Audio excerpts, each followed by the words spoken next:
तो चलिए इस यात्रा की शुरुआत सबसे बुनियादी सवाल से करते हैं। एक बच्चा इस दुनिया को कैसे समझता है? क्या वो वाकई वो खाली हार्ड ड्राइव है जिसकी आपने बात की? यहीं से हम अपने पहले सिद्धांत की ओर मुड़ते हैं। स्विस मनोवैज्ञानिक जीन पियाजे का संज्ञानात्मक विकास या जिसे कॉग्निटिव डेवलपमेंट का सिद्धांत कहते हैं। ठीक है, आइए इसे थोड़ा खोल कर समझते हैं। पियाजे की सबसे मशहूर बात यह है कि बच्चा एक नन्हा वैज्ञानिक है, मतलब एक लिटिल साइंटिस्ट है जो अनुभवों की सीढ़ियों से अपनी दुनिया खुद बनाता है। बिल्कुल सही। अब देखिए, नन्हा वैज्ञानिक सुनने में बहुत प्यारा लगता है, लेकिन असल जिंदगी में इसका क्या मतलब है? क्या इसका मतलब ये है कि 1-2 साल का बच्चा भी बैठकर गुरुत्वाकर्षण के नियम खोज रहा है? एक तरह से हाँ। सच में? देखिए, जब एक छोटा बच्चा अपनी हाई चेयर से बार बार चम्मच नीचे गिराता है और माता पिता परेशान होकर उसे उठाते हैं, तो बच्चा असल में माता पिता को परेशान नहीं कर रहा है। अच्छा, तो वो क्या कर रहा है? वो एक वैज्ञानिक प्रयोग कर रहा है। वो देख रहा है कि अगर मैं इसे छोड़ता हूं तो ये नीचे क्यों जाता है? क्या हर बार नीचे जाता है? क्या गिरने पर हर बार आवाज आती है? अरे वाह! पियाजे का पूरा सिद्धांत इस बात पर जोर देता है कि ज्ञान बच्चों पर बाहर से थोपा नहीं जा सकता। वे इसे अपने आसपास की दुनिया के साथ शारीरिक और मानसिक रूप से प्रयोग करके खुद बनाते हैं। और इस प्रक्रिया को समझने के लिए पियाजे ने एक बहुत ही महत्वपूर्ण अवधारणा दी जिसे स्कीमा कहते हैं। हमारे इन्फोग्राफिक में इसके लिए एक सीडी का आइकन भी दिया गया है। हाँ, ये स्कीमा वाला हिस्सा मुझे हमेशा थोड़ा तकनीकी लगता है। अगर मैं इसे रोजमर्रा की भाषा में कहूँ तो क्या स्कीमा हमारे कंप्यूटर के एक फाइल फोल्डर की तरह है? हाँ, आप इसे ऐसे समझ सकते हैं। मान लीजिए बच्चे के दिमाग में कुत्ते का एक फोल्डर या स्कीमा है। उसने देखा है कि कुत्ते के 4 पैर होते हैं, एक पूंछ होती है और वो भौंकता है। तो उसने ये सारा डेटा एक डॉग नाम के फोल्डर में सेव कर लिया। क्या ये सही है? ये एक बहुत अच्छी शुरुआत है, लेकिन इसे एक कदम और आगे ले जाते हैं। सोचिए कि वो फोल्डर सिर्फ स्थिर डेटा नहीं है, बल्कि दुनिया को देखने का एक चश्मा है। चश्मा? कैसे? अब मान लीजिए वो बच्चा पहली बार एक गाय देखता है। गाय के भी 4 पैर हैं और एक पूंछ है। बच्चा अपने दिमाग के फोल्डर्स खंगालता है और कहता है कि अरे ये तो एक बहुत बड़ा कुत्ता है। अच्छा, हाँ, वो रिलेट कर रहा है। बिल्कुल। इस प्रक्रिया को पियाजे ने आत्मसातीकरण या एसिमिलेशन कहा है। बच्चा नई जानकारी को अपने मौजूदा फोल्डर में जबरदस्ती फिट करने की कोशिश कर रहा है। मतलब वो दुनिया को अपनी समझ के हिसाब से ढाल रहा है। लेकिन फिर क्या होता है जब वो बड़ा कुत्ता अचानक मुंह की आवाज निकालता है? कुत्ते तो ऐसा नहीं करते। बिल्कुल नहीं करते। तब तो उसका वो डॉग वाला फोल्डर काम नहीं करेगा। और यहीं पर असली कॉग्निटिव डेवलपमेंट होता है। जब वो नई जानकारी पुराने फोल्डर में फिट नहीं होती तो दिमाग में एक तरह की उलझन पैदा होती है, एक कंफ्यूजन। हाँ, इसे संज्ञानात्मक घर्षण या कॉग्निटिव डिसोनेंस कह सकते हैं। दिमाग को ये उलझन पसंद नहीं है। तो संतुलन वापस लाने के लिए बच्चे को अब उस पुराने फोल्डर को बदलना होगा या एक बिल्कुल नया फोल्डर बनाना होगा जिसका नाम गाय हो। समझ गया। इस नई जानकारी के हिसाब से अपनी समझ को बदलने की प्रक्रिया को समायोजन या अकोमोडेशन कहते हैं। पियाजे का कहना है कि इसी आत्मसातीकरण और समायोजन की सीढ़ी चढ़कर बच्चा विकास की 4 अलग-अलग अवस्थाओं से गुजरता है। ये वाकई दिमाग के विकास का एक अद्भुत सफर है। मतलब बच्चा ज्ञान की सीढ़ी खुद चढ़ते हैं। लेकिन यहाँ मेरे दिमाग में एक विचार आ रहा है। क्या? पियाजे एक तरह से हमें ये बता रहे हैं कि बच्चा अपनी दुनिया खुद बनाता है, अपने प्रयोग खुद करता है। पर एक सेकंड रुकिए, क्या कोई भी बच्चा एक शून्य में बड़ा होता है? मतलब वो अकेला वैज्ञानिक तो नहीं है जो एक बंद प्रयोगशाला में बैठा है? बिल्कुल नहीं। उसके माता पिता हैं, भाई बहन हैं, स्कूल है, संस्कृति है। तो क्या ये सब उसके सीखने के तरीके को प्रभावित नहीं करता? पियाजे के सिद्धांत की इसी कमी को पूरा करने के लिए एक रूसी मनोवैज्ञानिक सामने आए, लेव वाइगोत्स्की। अच्छा, वाइगोत्स्की। हाँ, और उनका सिद्धांत था सामाजिक सांस्कृतिक सिद्धांत यानी सोशो कल्चरल थ्योरी। वाइगोत्स्की ने कहा कि पियाजे सही है कि बच्चा ज्ञान का निर्माण करता है, लेकिन उन्होंने कहा कि ये निर्माण अकेले नहीं होता। तो कैसे होता है? सीखना एक गहरी सामाजिक प्रक्रिया है। ये एक हाथ मिलाने या हैंडशेक की तरह है। बच्चे और उसके समाज के बीच का एक सक्रिय संवाद। हमारे स्रोत में इसे दर्शाने के लिए हाथ मिलाने का आइकन भी है। और वाइगोत्स्की के सिद्धांत में एक बहुत ही प्रसिद्ध शब्द आता है, ढांचा या जिसे अंग्रेजी में स्काफोल्डिंग कहते हैं। बिल्कुल। मुझे ये रूपक बहुत पसंद है। जब कोई नई इमारत बनती है तो हम देखते हैं कि राजमिस्त्री बाहर से बांस या लोहे का एक अस्थायी ढांचा बनाते हैं। वो ढांचा इमारत को तब तक सहारा देता है जब तक कि इमारत खुद अपने पैरों पर खड़ी ना हो जाए। एक बार इमारत मजबूत हो गई तो वो ढांचा हटा लिया जाता है। एकदम सटीक उपमा है। वाइगॉत्स्की के अनुसार माता पिता, शिक्षक या यहाँ तक कि बड़े भाई बहन भी बच्चे के लिए यही अस्थायी ढांचा प्रदान करते हैं। मतलब वो मदद करते हैं। हाँ, सोचिए, जब आप किसी बच्चे को साइकिल चलाना सिखा रहे होते हैं, आप उसे सीधा साइकिल पर बैठाकर धक्का नहीं दे देते। नहीं, बिल्कुल नहीं, वरना वो गिर जाएगा। पहले आप साइकिल में सपोर्टिंग पहिए लगाते हैं, फिर आप पीछे से सीट पकड़कर उसके साथ दौड़ते हैं, फिर आप धीरे धीरे अपनी पकड़ ढीली करते हैं और अंत में आप उसे छोड़ देते हैं। हाँ। आपने जो सहारा दिया वही स्कैफोल्डिंग थी। और यहीं से वो दूसरा बड़ा कॉन्सेप्ट आता है, ZPD, यानी समीपस्थ विकास का क्षेत्र या जोन ऑफ प्रॉक्सिमल डेवलपमेंट। लेकिन मैं इसे लेकर हमेशा थोड़ा कंफ्यूज रहता हूँ। अच्छा। हाँ, ये ZPD असल में है क्या? क्या ये कोई भौतिक जगह है? नहीं, इसे एक मनोवैज्ञानिक दूरी के रूप में सोचिए। कल्पना कीजिए कि 3 घेरे हैं। ठीक है, 3 घेरे। सबसे अंदर का घेरा वो है जो बच्चा खुद बिना किसी मदद के कर सकता है, जैसे अपनी मातृभाषा बोलना।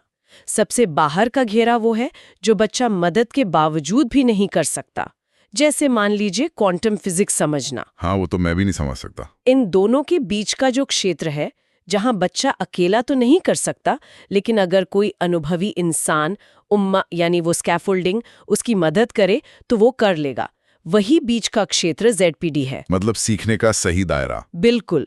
सीखना हमेशा इसी स्वीट स्पॉट में होता है। अगर काम बहुत आसान है तो बच्चा ऊब जाएगा, अगर बहुत मुश्किल है तो वो निराश हो जाएगा। यहाँ बात वाकई बहुत दिलचस्प हो जाती है। सामाजिक संवाद से सीखना तो समझ आ गया, लेकिन वाइगॉत्स्की भाषा और विचार को लेकर एक और बात कहते हैं, विशेष रूप से निजी भाषण या प्राइवेट स्पीच के बारे में। हाँ, ये बहुत महत्वपूर्ण है। अगर हम किसी 4-5 साल के बच्चे को देखें जो लेगो ब्लॉक्स से खेल रहा है और वो लगातार खुद से बड़बड़ा रहा है कि नहीं ये लाल वाला यहाँ जाएगा, अरे नहीं ये तो गिर गया, मुझे वो नीला वाला चाहिए। अब एक सामान्य दर्शक के रूप में मुझे लगेगा कि वो बस खेल में मग्न है या अपनी कल्पना की दुनिया में बात कर रहा है। क्या ये सिर्फ बकवास है या इसके पीछे कोई गहरा विज्ञान है? अगर हम इसे बड़ी तस्वीर से जोड़ें, तो ये बिल्कुल भी बकवास नहीं है।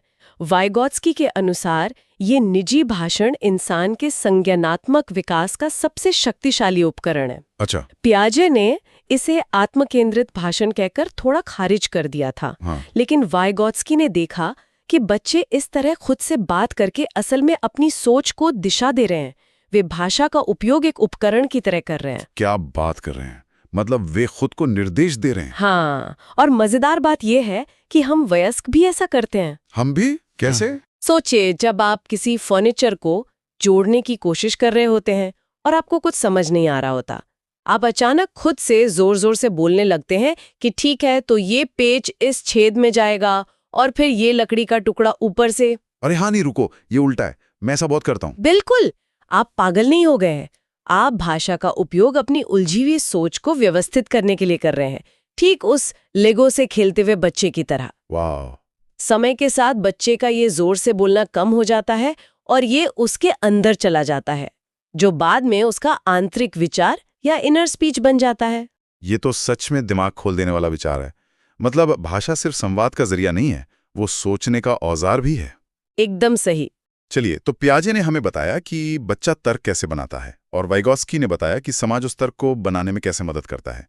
लेकिन यहाँ एक और बड़ा आयाम छूट रहा है। वो क्या? दुनिया कैसे काम करती है ये जानना एक बात है, लेकिन क्या सही और क्या गलत है ये समझना बिल्कुल अलग बात है। नैतिकता कहाँ से आती है? ये हमें हमारे तीसरे प्रमुख सिद्धांत की ओर ले जाता है, लॉरेंस कोहलबर्ग का नैतिक विकास या मॉरल डेवलपमेंट। कोहलबर्ग का काम मनोविज्ञान में एक मील का पत्थर है। उन्होंने इस बात की पड़ताल की कि इंसान अपने जीवन में नैतिक निर्णय कैसे लेता है और न्याय को कैसे समझता है। हमारे माइंड मैप में इसके लिए न्याय का तराजू या स्केल्स ऑफ जस्टिस का आइकन है। हाँ, ये प्रतीक बहुत सटीक है। और उनकी थियरी की सबसे दिलचस्प बात वो हिंज दुविधा या हिंज डिलेमा है। जो सुनने वाले इससे परिचित नहीं है उनके लिए मैं इसे जल्दी से बता देता हूँ। जरूर। हिंज नाम का एक व्यक्ति था जिसकी पत्नी को कैंसर था और वो मरने वाली थी। उसे बचाने के लिए एक ही दवा थी जिसे एक स्थानीय केमिस्ट ने खोजा था, लेकिन वो केमिस्ट उस दवा के लिए उसकी लागत से 10 गुना ज्यादा पैसे मांग रहा था। जो कि बहुत गलत था। हाँ, हिंज के पास उतने पैसे नहीं थे। उसने केमिस्ट से बहुत मिन्नतें की कि उसे दवा दे दे, वो पैसे बाद में चुका देगा, लेकिन केमिस्ट नहीं माना। अंत में निराश होकर हिंज ने रात में केमिस्ट की दुकान का ताला तोड़ा और अपनी पत्नी के लिए दवा चुरा ली। और इस कहानी के बाद कोहेलबर्ग ने अलग अलग उम्र के बच्चों और युवाओं से एक ही सवाल पूछा कि क्या हिंज ने जो किया वो सही था। तो क्या इसका कोई सही या गलत जवाब है? अगर मैं इसे एक एनालॉजी से समझूं तो ये मुझे एक वीडियो गेम के अलग अलग लेवल्स की तरह लगता है।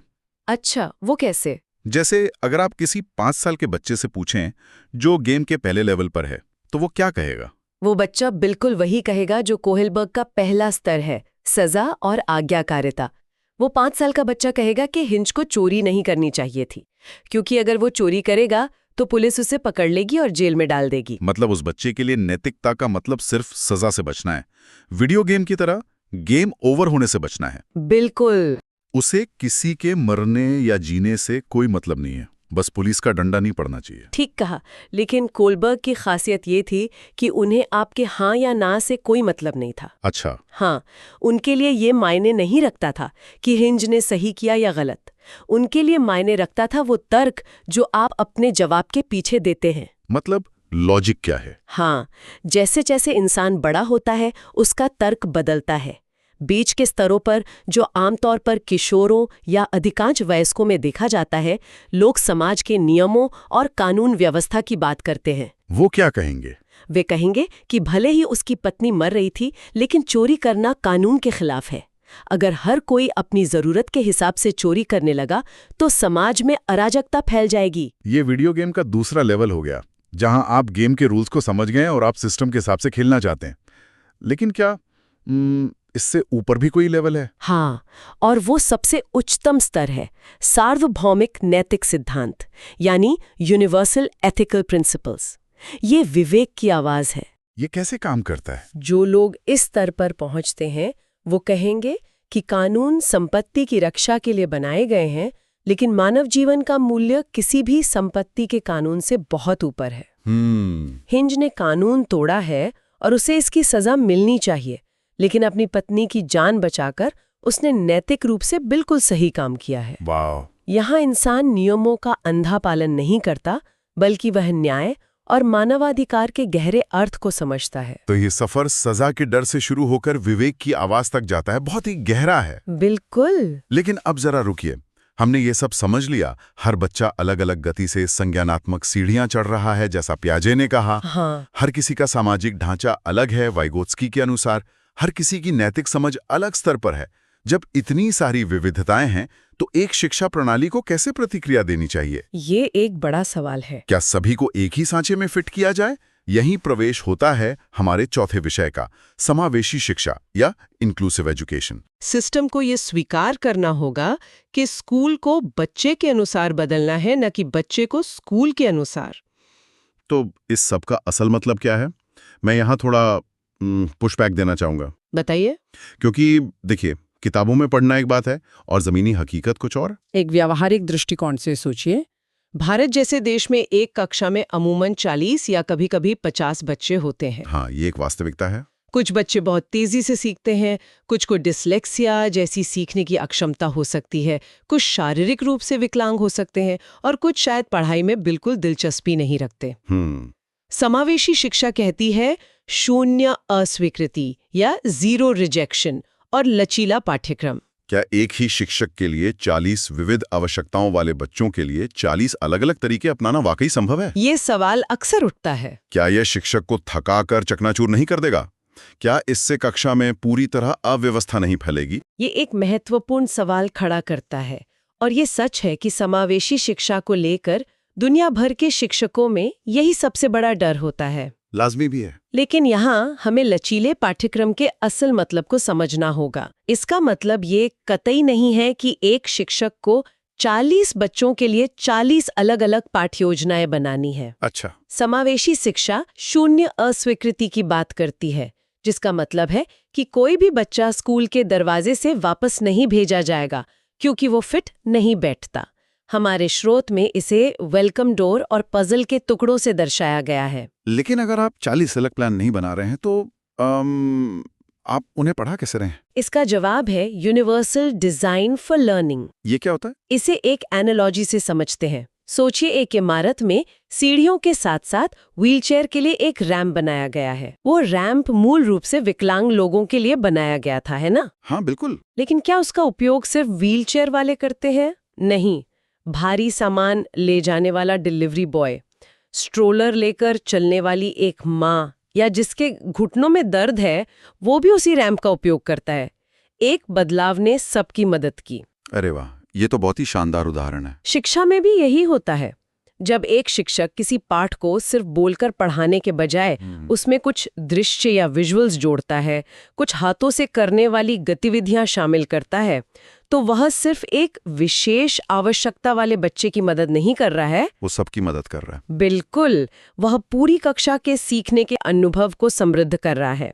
जैसे पजल का हर टुकड़ा अलग आकार का होता है, आप उन्हें काटकर एक जैसा नहीं बना सकते। सही बात है। लेकिन वे सब मिलकर एक पूरी तस्वीर बनाते हैं। समावेशी शिक्षा का मतलब सिर्फ विकलांग बच्चों को एक सामान्य कक्षा में बैठाना नहीं है, बल्कि मानसिकता को बदलना है कि विविधता एक समस्या नहीं बल्कि एक संसाधन है। समझ गया। यानी हम बच्चे को दोष नहीं दे सकते कि वो हमारे सिस्टम में फिट नहीं हो रहा है। हमें अपने सिस्टम के डिजाइन को बदलना होगा। एकदम सही। अब अगर स्कूल एक ऐसी समावेशी जगह बन जाता है जहां सभी का दिल से स्वागत है, तो सवाल उठता है कि वहां पढ़ाई का तरीका कैसा होना चाहिए। बच्चे क्लासरूम में बैठेंगे तो क्या करेंगे? ये हमें हमारे आज के अंतिम और 5वें विषय तक लाता है, बाल केंद्रित एवं प्रगतिशील शिक्षा, यानी प्रोग्रेसिव एजुकेशन। और इसके सबसे बड़े पैरोकार थे जॉन डीवी। जॉन डीवी का दर्शन पारंपरिक शिक्षा व्यवस्था पर एक बहुत सीधा और बड़ा प्रहार है। वो कैसे? पारंपरिक शिक्षा में माना जाता है कि स्कूल भविष्य के जीवन की तैयारी की जगह है। आप स्कूल जाते हैं ताकि आप बड़े होकर नौकरी कर सकें। लेकिन डीवी ने कहा कि शिक्षा भविष्य के लिए तैयारी नहीं है, बल्कि यह स्वयं में एक सक्रिय जीवन है। इसका मतलब क्या हुआ? क्या स्कूल कोई प्रतीक्षालय या वेटिंग रूम नहीं है जहां बच्चे बस बैठकर बड़े होने का इंतजार कर रहे हैं? बिल्कुल नहीं। डीवी का मानना था कि स्कूल को समाज का एक छोटा रूप होना चाहिए। अगर समाज में लोकतंत्र है तो कक्षा में भी होना चाहिए। बच्चे सिर्फ निष्क्रिय श्रोता नहीं हो सकते जो ब्लैकबोर्ड से नोट्स उतार रहे हैं। उन्होंने करके सीखने या लर्निंग बाय डूइंग पर बहुत जोर दिया। इस पर मुझे एक बहुत ही सटीक बात याद आ रही है। अगर हम आज की उस रटांत प्रणाली की बात करें जिसका डीवी विरोध करते थे, तो वो कुछ ऐसी है जैसे आप साइकिल चलाने के बारे में एक 500 पेज की किताब पढ़ लें। हाँ। आपको फिजिक्स के सारे नियम पता है, गुरुत्वाकर्षण का पता है, बैलेंस कैसे काम करता है ये पता है, आपने परीक्षा में 100 में से 100 अंक भी ले लिए, लेकिन आपने आज तक कभी असली साइकिल को हाथ नहीं लगाया है। और मुझे यकीन है कि जब आप पहली बार उस असली साइकिल पे बैठेंगे तो आप धड़ाम से गिरेंगे। आपकी 500 पेज की किताब आपको नहीं बचा पाएगी। बिल्कुल, वहीं करके सीखना। असल में साइकिल पर बैठकर पेडल मारना है, गिरना, घुटने छीलना, संभलना और फिर से कोशिश करना। सही कहा। जॉन डीवी यही कहते हैं कि बच्चा जब तक अपने हाथों से चीजों को नहीं करेगा, समस्याओं को नहीं सुलझाएगा, तब तक असली ज्ञान पैदा नहीं होगा। और इसके पीछे का न्यूरोसाइंस भी अब यही बताता है। अच्छा, विज्ञान भी यही कहता है? हाँ, जब हम सिर्फ सुनते या पढ़ते हैं तो दिमाग के बहुत कम हिस्से सक्रिय होते हैं, लेकिन जब हम कुछ करते हैं, प्रयोग करते हैं, तो दिमाग में नए न्यूरल पाथवेज बनते हैं जो जानकारी को हमेशा के लिए स्थायी कर देते हैं। रटकर जानकारी उगल देना शिक्षा नहीं है, वो तो सिर्फ मेमोरी का टेस्ट है।